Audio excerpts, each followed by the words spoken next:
Hi everyone, good evening to all of you and welcome to our YouTube channel course lovers. आप सबों का हमारे YouTube channel course lovers में बहुत बहुत स्वागत है। आइए आज क्लास 11th का एक और सेट करने की कोशिश करते हैं और विषय है फिजिक्स मीन्स भौतिक सब्जेक्ट का करने की कोशिश करते हैं।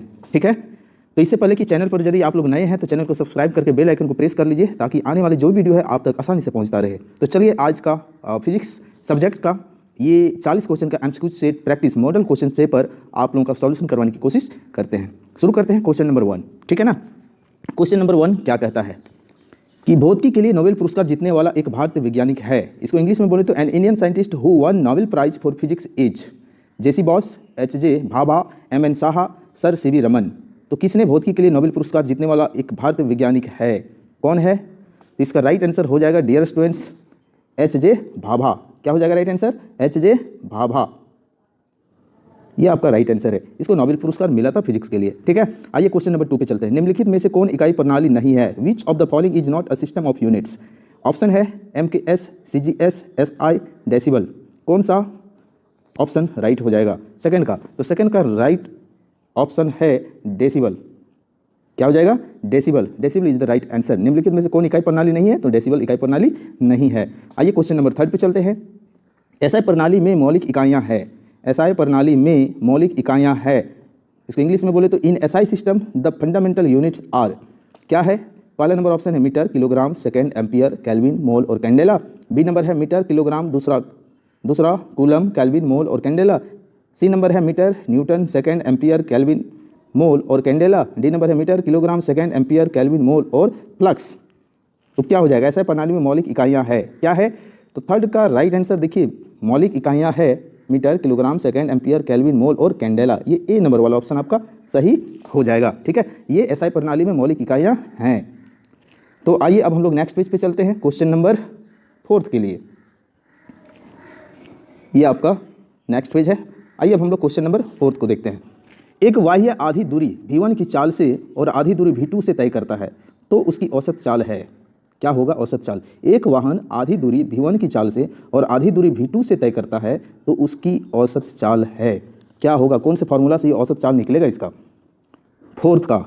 तो डियर स्टूडेंट्स ध्यान रखेंगे, इसमें जो फॉर्मूला लगेगा ये आपका सी नंबर वाला फॉर्मूला लगेगा, 2v1 इंटू v2 बटे v1 प्लस v2, जो आपको दोनों का औसत चाल को निकालने में सहायता करेगा। तो सी नंबर वाला फॉर्मूला 2v1 इंटू v2 बटे v1 प्लस v2। तो ये सी नंबर वाला ऑप्शन आपका राइट हो जाएगा, 4 का सी नंबर। आइए 5th नंबर पे चलते हैं। निम्नलिखित में से किसका उपयोग यह वर्णन करने के लिए किया जा सकता है कि एक निश्चित समय में गति की दिशा के साथ साथ कोई वस्तु कितनी तेजी से आगे बढ़ रही है? आइए इसके इंग्लिश में यदि पढ़ें तो which of the following can be used to describe how fast an object is moving along with the direction of motion at a given instant of time? Option है क्षणिक वेग, बी नंबर है क्षणिक चाल, सी नंबर है औसत वेग, D number है औसत चाल। राइट ऑप्शन क्या हो जाएगा 5 का? तो 5 का राइट ऑप्शन आपका होगा औसत वेग, सी नंबर ऑप्शन। ठीक है, औसत वेग ये आपका राइट ऑप्शन हो जाएगा। क्लियर है? 6ठा नंबर चलते हैं। प्रक्षेप्य की अधिकतम सीमा मैक्सिमम रेंज ऑफ प्रोजेक्टाइल क्या है? तो देखिए भाई क्या है इसमें। 6 का ऑप्शन है RMX equal to u square by g, जहाँ पर थीटा का मान आपका दिया हुआ है 45 डिग्री। बी नंबर ऑप्शन है RMX equal to u by g tan theta equal to 45 degree. RMX equal to u square by g tan theta equal to 90 degree. Number है नन ऑफ दीज, इनमें से कोई नहीं। तो 6 number में आपका हो जाएगा ए नंबर वाला मान। प्रक्षेप्य का मान ये होता है RMX equal to u square by g, जब थीटा का मान कितना होता है 45 डिग्री। ये ऑप्शन आपका राइट हो जाएगा। ठीक है, मैक्सिमम रेंज ऑफ प्रोजेक्टाइल जो होता है यही होता है। ए नंबर आपका राइट ऑप्शन हो जाएगा। 7 नंबर चलते हैं। एक पिंड 2 मीटर त्रिज्या वाले वृत्त की परिधि के अनुदिश 6 मीटर पर सेकेंड के रैखिक वेग से गमन करता है तब इसका कोणीय वेग है।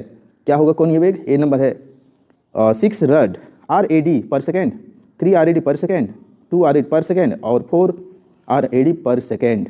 क्या हो जाएगा राइट ऑप्शन? तो 7 का डियर स्टूडेंट्स हो जाएगा आपका देखिए 3 RAD पर सेकेंड। ठीक है, बी नंबर वाला ऑप्शन आपका सही हो जाएगा, 7 का बी नंबर। 8 नंबर चलते हैं। Acceleration is which type of physical quantity? Acceleration is which type of physical quantity, किस प्रकार का है? तो ऑप्शन है वेक्टर, स्केलर, टेंसर और डी नंबर ऑप्शन आपका अगला पेज में है नन ऑफ दीज मतलब त्वरण, एक्सेलरेशन मीन्स क्या, त्वरण किस प्रकार की भौतिक राशि है, सदिश, अदिश, टेंसर या इनमें से कोई नहीं। तो राइट ऑप्शन क्या हो जाएगा 8 का, तो 8 का राइट ऑप्शन हो जाएगा ये सदिश राशि है। कैसी राशि है, सदिश राशि, ए वाला ऑप्शन आपका सही हो जाएगा। ठीक है, कि त्वरण किस प्रकार की भौतिक राशि है, तो ये सदिश राशि है। आइए 9th नंबर पे चलते हैं। A student studies some equations, power equal to work by time, force equal to mass into acceleration, velocity equal to displacement by time, how many vector quantities are contained in the equations। इसको हिंदी में इस प्रकार समझे, एक विद्यार्थी कुछ समीकरणों का अध्ययन करता है। शक्ति इक्वल टू कार्य बटे समय, बल इक्वल टू द्रव्यमान गुना त्वरण, वेग इक्वल टू विस्थापन बटे समय, समीकरणों में कितनी सदिश राशियां निहित हैं, 1 2 3 4, तो कितनी सदिश राशियां निहित है। तो 9th का डियर स्टूडेंट्स हो जाएगा आपका बी नंबर, इसमें 2 सदिश राशियां निहित है। बी नंबर जो आपका राइट आंसर है 2, 9 का बी नंबर 2 हो जाएगा राइट आंसर। आइए 10th नंबर चलते हैं। गीले कपड़े को सुखाने के लिए उसे अचानक झटका लगना आम बात है, ऐसा करने में हम किसका लाभ उठा रहे हैं, ऐसा करने में हम किसका लाभ उठा रहे हैं। पहला न्यूटन की गति का पहला नियम का, दूसरा न्यूटन की गति का दूसरा नियम का, या न्यूटन की गति का तीसरा नियम का, या इनमें से कोई भी नहीं। अब बताइए न्यूटन की गति के किस नियम का यूज होता है, गीले कपड़े को सुखाने के लिए उसे अचानक झटका लगना आम बात है, ऐसा करने में हम किसका लाभ उठा रहे हैं। 10 का, तो इसमें न्यूटन की गति का पहला नियम का यूज होता है। ठीक है, ए नंबर ऑप्शन सही हो जाएगा। 11वां नंबर चलते हैं इसमें कि गोली चलाने के बाद हम बंदूक के पीछे हटने का अनुभव क्यों करते हैं। गोली चलाने के बाद हम बंदूक के पीछे हटने का अनुभव क्यों करते हैं। पहला ऑप्शन है क्योंकि गोली के पास कम रेखीय संवेग होती है, बी नंबर है क्योंकि गोली के पास अधिक रेखीय संवेग होती है, सी नंबर गोली के पास शून्य रेखीय संवेग होती है, और डी नंबर ऑप्शन आपका अगला नंबर पेज पर है, इसको देख ही लेते हैं, उपरोक्त में से कोई भी नहीं। तो राइट ऑप्शन क्या हो जाएगा, गोली चलाने के बाद हम बंदूक के पीछे हटने का अनुभव क्यों करते हैं। तो इसमें देखिए करते हैं, इसमें आपका बी नंबर राइट ऑप्शन हो जाएगा, क्योंकि गोली के पास अधिक रेखीय संवेग होती है, ये आपका राइट आंसर होगा। ठीक है, बी नंबर, 11 का बी नंबर। आइए अब हम लोग चलते हैं अगले पेज पर, क्वेश्चन नंबर 12 देखते हैं। एक पिंड का द्रव्यमान 2 किलोग्राम है, इसका भार होगा, एक पिंड का द्रव्यमान 2 किलोग्राम है, इसका भार होगा कितना, 19.6 newton, 21.6 newton, 30 newton, 40 newton, N means newton. तो 12 का राइट आंसर हो जाएगा A number 19.6 newton, A number वाला आपका राइट हो जाएगा। ठीक है, आइए 13वां नंबर चलते हैं। चलती बस में एक यात्री बस के अचानक रुकने पर आगे की ओर गिर जाता है, यह समझाया जा सकता है कैसे। क्वेश्चन को फिर से समझिए, चलती बस में एक यात्री बस के अचानक रुकने पर आगे की ओर गिर जाता है, यह समझाया जा सकता है। पहला नंबर ऑप्शन है न्यूटन के पहले नियम द्वारा, न्यूटन के दूसरे नियम द्वारा, और तीसरा है न्यूटन के तीसरे नियम द्वारा, या चौथा है संवेग के संरक्षण के सिद्धांत द्वारा, किसके द्वारा। तो 13 का इसमें भी पहला नंबर ऑप्शन हो जाएगा, न्यूटन के पहले नियम के द्वारा। ऐसे न्यूटन का तीनों ही नियम बड़ा ही इंपॉर्टेंट है, सभी लोग इस तीनों नियम को जरूर याद रखेंगे। ठीक है, ये फर्स्ट नंबर सही हो जाएगा, 13 का ए नंबर। 14वां नंबर क्वेश्चन चलते हैं। कणों के बीच टकराव में संवेग संरक्षण निम्न से समझा जा सकता है, कैसे समझा जा सकता है। ऑप्शन है ऊर्जा का संरक्षण, बी नंबर है केवल न्यूटन का पहला नियम, सी नंबर है केवल न्यूटन का दूसरा नियम, या न्यूटन का दूसरे और तीसरे नियम दोनों से। 14 नंबर 14 का, तो देखिए इसमें कणों के बीच टकराव मतलब बहुत सारे कणों के बीच जो टकराव होता है ना, संवेग संरक्षण के निम्न से समझा जा सकता है। तो इसमें न्यूटन का दूसरा और तीसरा नियम से समझा जा सकता है, दोनों ही नियम से, दूसरा और तीसरे नियम से। ये आपका राइट ऑप्शन हो जाएगा, डी नंबर 14 का डी नंबर राइट ऑप्शन। ठीक है, 15 नंबर क्वेश्चन चलते हैं। एम द्रव्यमान का एक पिंड समतल सतह पर रखा गया है, इसे सतह के समानांतर ले जाने के लिए एक बल लगाया जाता है, विकसित घर्षण बल F, छोटा f है, के समानुपाती होता है। तो अब इसका किसके समानुपाती होगा, इसमें ऑप्शन दिया हुआ है ए नंबर जैसा, ये क्वेश्चन नंबर 15 है। ए नंबर है पिंड के द्रव्यमान का वर्ग, बी नंबर है पिंड का द्रव्यमान, सी नंबर ऑप्शन यदि देखें यहाँ पर reciprocal of the mass of the body, और डी नंबर है reciprocal of the square of the body. तो इसमें राइट आंसर आपका हो जाएगा पिंड के द्रव्यमान, नहीं 15 का राइट आंसर आपका हो जाएगा, हाँ ठीक है, पिंड का द्रव्यमान, ये बी नंबर वाला ऑप्शन आपका सही हो जाएगा। ठीक है, मास ऑफ द बॉडी, ये आपका सही हो जाएगा। क्वेश्चन नंबर 15 का राइट आंसर बी नंबर पिंड का द्रव्यमान। क्लियर है। अब आइए हम लोग चलते हैं 16 नंबर क्वेश्चन पर। 16 नंबर, किसी भी तरह की टक्कर में ऑप्शन है रेखिक संवेग हमेशा संरक्षित होती है, गतिज ऊर्जा हमेशा संरक्षित होती है, सी नंबर ए और बी दोनों, डी नंबर ना ए और ना ही बी।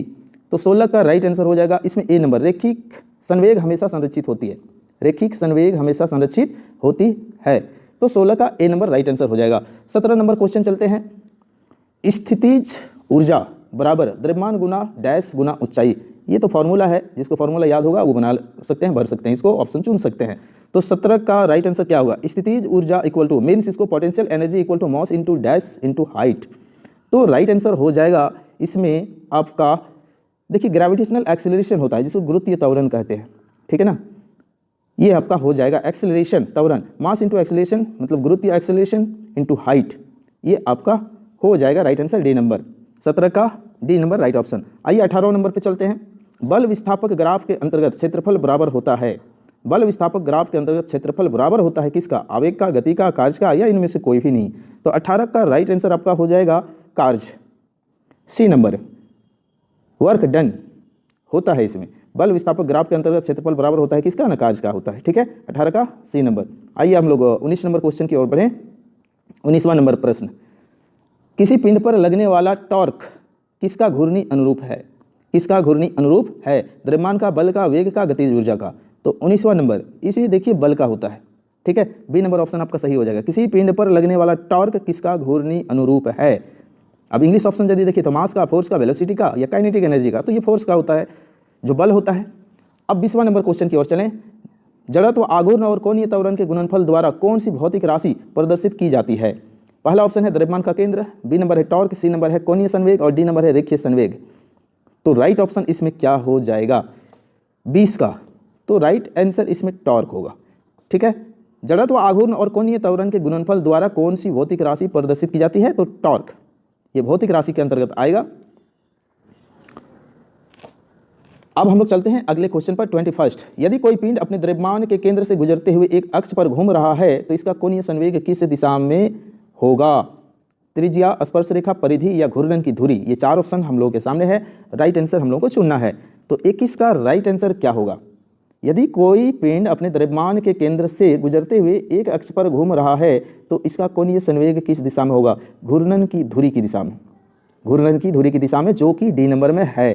21 का आपका हो जाएगा डी नंबर वाला ऑप्शन राइट। अब चलते हैं हम लोग 22 पर। 22 किसी ग्रह की सतह पर पिंड की प्लायन गति निर्भर नहीं करती है। किसी ग्रह की सतह पर पिंड की प्लायन गति निर्भर नहीं करती है। ए नंबर ऑप्शन है ग्रह का द्रव्यमान, बी नंबर है ग्रह की त्रिज्या, सी नंबर है पिंड का द्रव्यमान और डी नंबर है गुरुत्वाकर्षण स्थिरांक जी। तो इसमें राइट आंसर हो जाएगा 22 नंबर का पिंड का द्रव्यमान, जो सी नंबर ऑप्शन है आपका, पिंड का द्रव्यमान, ठीक है।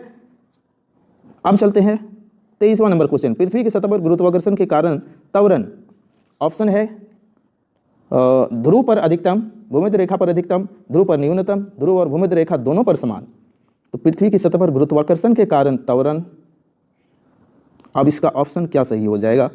23 का। तो इसमें देखिए ध्रुव पर अधिकतम होता है, ठीक है, जो ए नंबर ऑप्शन आपका सही है, ध्रुव पर अधिकतम। The acceleration due to gravity on the earth surface, तो मैक्सिमम एट पोल, ध्रुव पर ज़्यादा होता है। अब चलते 24वां नंबर। किसी पिंड का प्लायन वेग द्रव्यमान पर निर्भर किस प्रकार करता है? किसी पिंड का प्लायन वेग द्रव्यमान पर किस प्रकार द्रव्यमान पर निर्भर किस प्रकार करता है? तो देखिए इसमें ऑप्शन है m का पावर 0, m का पावर 1, m पर पावर 2, m पर पावर 3। तो किस पर निर्भर करता है? इसमें 24 का हो जाएगा। देखिए m पर पावर ये होता है 0, ठीक है, इस पर निर्भर करता है।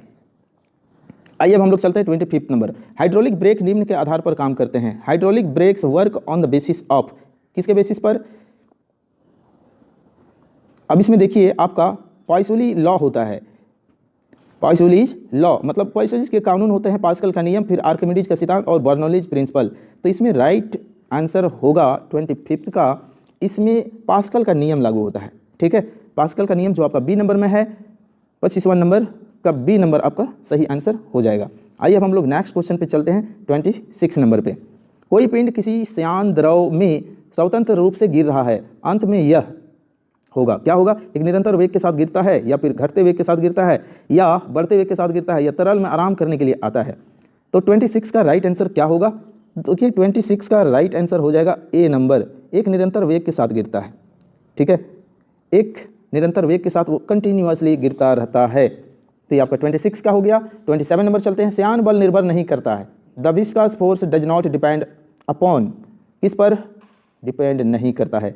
तो देखिए पहला नंबर ऑप्शन वेग, दूसरा है वेग ढाल, अगला है तरल की प्रकृति और क्षेत्र। तो किस पे निर्भर नहीं करता है। 27 का राइट ऑप्शन हो जाएगा वेग, मीन्स वेलोसिटी, इस पर ये डिपेंड नहीं करता है। आइए हम लोग 28 नंबर पे चलते हैं। The velocity up to which the flow of a liquid remains streamlined and above which it becomes turbulent is called.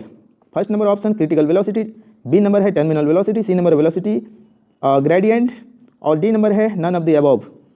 Hindi में बोले तो जिस वेग तक किसी द्रव्य का प्रवाह धारा रेखित रहता है और जिसके ऊपर वह विक्षुब्ध हो जाता है कहलाता है क्या। क्रांतिक वेग, टर्मिनल वेग, वेग ढाल, उपयुक्त में से कोई भी नहीं।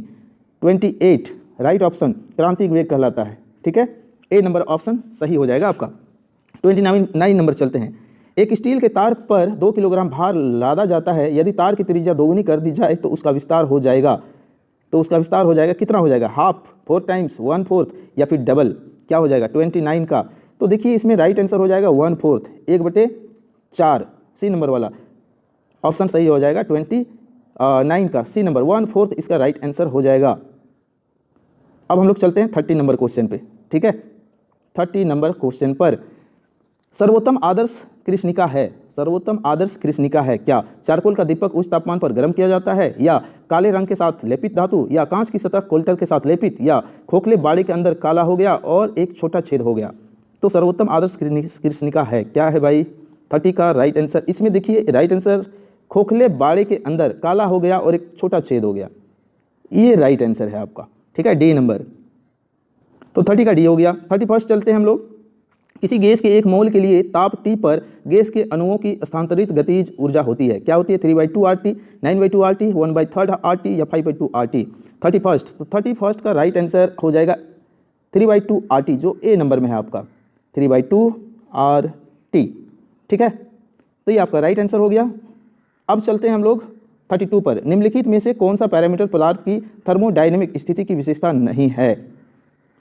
पहला नंबर है काज, बी नंबर है आयतन, सी नंबर है दबाव, डी नंबर है तापमान। राइट ऑप्शन क्या होगा 32 का।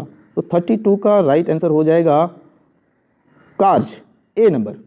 ठीक है, वर्क, ये आपका राइट ऑप्शन हो जाएगा। अब हम लोग चलते हैं 33 नंबर 33। तो इसमें आपका देखिए उस क्वेश्चन है, उष्मा अपने आप कम तापमान वाले पिंड से उच्च तापमान वाले पिंड में प्रवाहित नहीं हो सकती है, यह एक कथन है जिसके परिणाम स्वरूप होता है क्या। द्रव्यमान का संरक्षण, गति का संरक्षण, या फिर आपका सी नंबर ऑप्शन देखिए यहीं पे देख लेते हैं नेक्स्ट पे जाने से पहले। फर्स्ट लॉ ऑफ थर्मोडायनेमिक्स और डी नंबर है सेकेंड लॉ ऑफ थर्मोडायनेमिक्स। तो इसमें आपका यदि हिंदी में देखे तो आपका ऑप्शन ये है उष्मा प्रवैगिकी का पहला नियम, डी नंबर है उष्मा प्रवैगिकी का दूसरा नियम। तो 33 का, तो इसमें देखिए ये डी नंबर वाला ही सही होगा आपका। ठीक है, उष्मा प्रवैगिकी का दूसरा नियम, ये राइट आंसर है 33 का। 34 का चलते हैं। एक इंजन की दक्षता 1/6 है, जब सिंक का तापमान 62 डिग्री सेंटीग्रेड कम कर दिया जाता है तो इसकी दक्षता दोगुनी हो जाती है। स्रोत का तापमान है क्या है। तो 34 का राइट आंसर आपका 99 डिग्री सेंटीग्रेड है, ये आपका राइट आंसर है, डी नंबर 34 का डी नंबर। ओके, अब हम लोग चलते हैं 35 नंबर पे। 35 नंबर पे गैसों के गतिज सिद्धांत के अनुसार परम शून्य ताप है। गैसों के गतिज सिद्धांत के अनुसार परम शून्य ताप है क्या। ए नंबर ऑप्शन है पानी जम जाता है, बी नंबर द्रव हीलियम जम जाता है, सी नंबर आणविक गति रुक जाती है, डी नंबर द्रव हाइड्रोजन जम जाती है।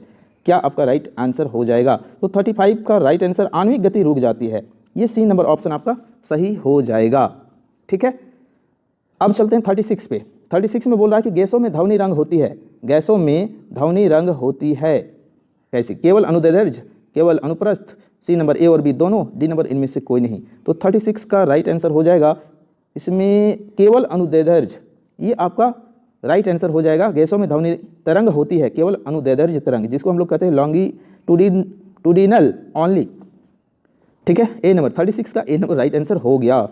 37, यदि कोई तरंग 2.5 सेकंड में 20 कंपन पूर्ण करती है तो इसकी आवृत्ति है क्या, या कितना है। 200 हर्ट्ज या फिर 50 हर्ट्ज, 20 हर्ट्ज या 8 हर्ट्ज।